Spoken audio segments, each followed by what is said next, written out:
This morning on Today investigates what appears to be a growing nationwide scheme, and it targets you when you're most vulnerable, locked out of your car or your home. NBC's Jeff Rawson is here with a consumer alert. Jeff, good morning. Hey, Ann, good morning to you. Look, we were just talking. It's happened to you. It's happened to me, too. And it's frustrating. You forget your keys and you get locked out.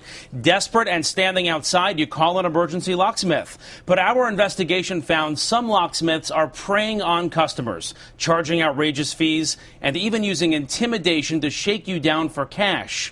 Good thing our hidden cameras are rolling.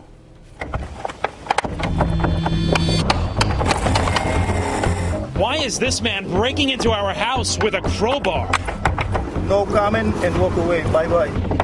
Why is this one destroying our lock, then running from our cameras? Is there anything you want to say? And why is this locksmith busting our door open with a drill, then demanding we pay him hundreds in cash? I don't have $635 cash. Maybe we could go to the bank or something? Wait, did he just ask this customer to go to the bank with him? I'm not going to get in the car with you to go to an ATM machine. That seems legitimate to you? What do you want me to tell you? What's your name? What's my name? What's your name? Jeff Rawson. Nice. NBC News. Nice name. Our hidden camera investigation unlocked the shady truth behind some of these emergency locksmiths. They grab you with catchy web ads promising professional service at a great price. But when you're standing in the cold and call for help, who's really showing up at your door? I was just horrified. Janice Putnam was locked out of her condo all alone, so she Googled the local locksmith on her phone. I asked them how much is this going to cost me, and they said $39. I thought, oh, wow, I'm lucky. This is going to be good. But when the locksmith got her back in the house, that $39 quote was gone. The new price, a whopping $833. I couldn't even think. I was like almost physically ill. Experts say locksmith schemes are a growing national problem, so we set up our own experiment, renting this home in suburban New York. We hired this licensed New York City locksmith to install simple locks on our door. He says any real locksmith would pick it easily. He showed us in just seconds. His charge for this job, about $100. There's no damage to the lock. It's a minimal charge to a customer, and it's the proper way to perform that service on a lockout. But what would other locksmiths do? To find out, we installed hidden cameras covering every angle around our door. Then we had this NBC producer pose as the homeowner, locked out after forgetting her keys inside. Yes, I'm locked out of my house and I need someone to help me get back in. Over 2 days, we had her call 8 locksmiths, all advertising 24-hour service in our town. I'm so glad you finally got here. As each locksmith showed up, we were watching with our expert from a control room inside the house. I locked myself out, the keys inside. When this locksmith arrives, great news. He quickly picks our lock and charges us only $97. But our lock is about to change. Hi, I thought you'd never get here. This guy's company touts $15 locksmith service. But when he gets to our door, it's $100 on the $15 service fee.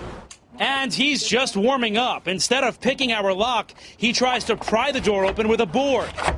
When that doesn't work, he grabs our doorknob with pliers and rips it off. This is what I would do. Yes, that's why you're not a licensed locksmith. Now we're on the hook for a brand new lock and doorknob. Total price, $223. Jeff Rawson from NBC News. How are you? Is there a reason that you charged $223 for a job that experts say should cost about $100? You never tried to pick the lock. You didn't ask her for ID to make sure that she actually lives here. Is there anything you want to say? Believe it or not, in most states, locksmiths don't have to go through background checks or be licensed.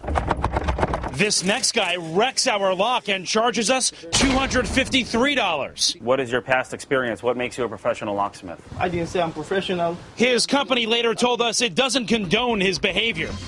After every visit, we had our expert put a fresh lock on, and he says one after another overcharged us. We got to drill this lock because that's the only way to open this. This next guy immediately brings out his drill. Oh, look, he destroys our lock. then conveniently sells us a new one. The price, $265. You didn't even try to pick the lock. You just drilled right through without even trying. Because I'm experienced, that's what I do. Because you don't pick locks. In the movies, they pick locks. You can't pick a lock. The movies, huh? Remember, our real-life expert picked the lock in seconds. But of all the locksmiths we called, we were most shocked by this one. To drill the lock, it's going to be $275. Well, I need a lock, right? The new one is $225. We're already up to $500, and he hasn't even started working yet.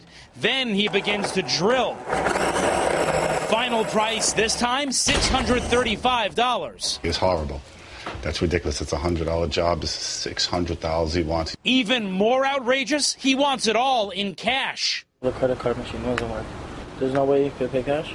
I don't have $635 cash. Maybe we could go to the bank or something? The bank? When our producer resists, the locksmith calls his boss, and the price jumps again. $685.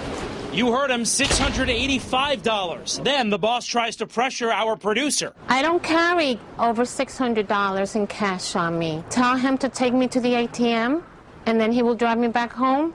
I don't know. Oh, my gosh, you can't get in the car with this guy. We don't know who he is. Hi, Jeff Rosslin from NBC News. That's when we jump in. Experts say you could have picked this lock in under a minute, and it's a $100 job. You charged her $685 and then demanded she pay you cash. I think that's right. How can I help you, sir? You can answer my questions. Turn the camera off. Are you a licensed locksmith? Yes, I am. No, Can you I see can't your license? anything. No.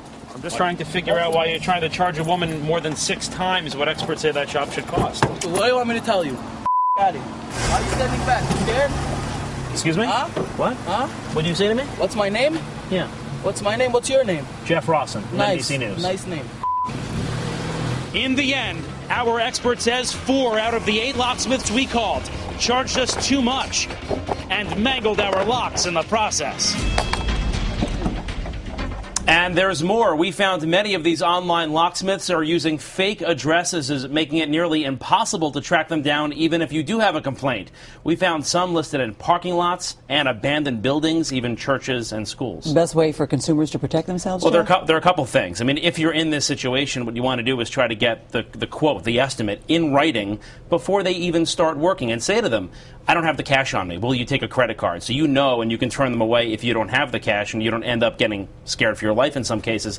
But there's actually a way to keep yourself out of that situation entirely. Today, before there's ever an emergency, go in your local town and look for a legitimate locksmith, with a storefront where there's an actual manager and the boss. Get their card, program their number in your phone, so if you're in a jam, you have that in your phone. You're not kind of the last minute Googling and looking for. Sounds like good advice, Jeff Rosslin. Thank you so much, and thanks to Ada, too, for Ada making did a that great call. job, our I know, producer. she was really terrific.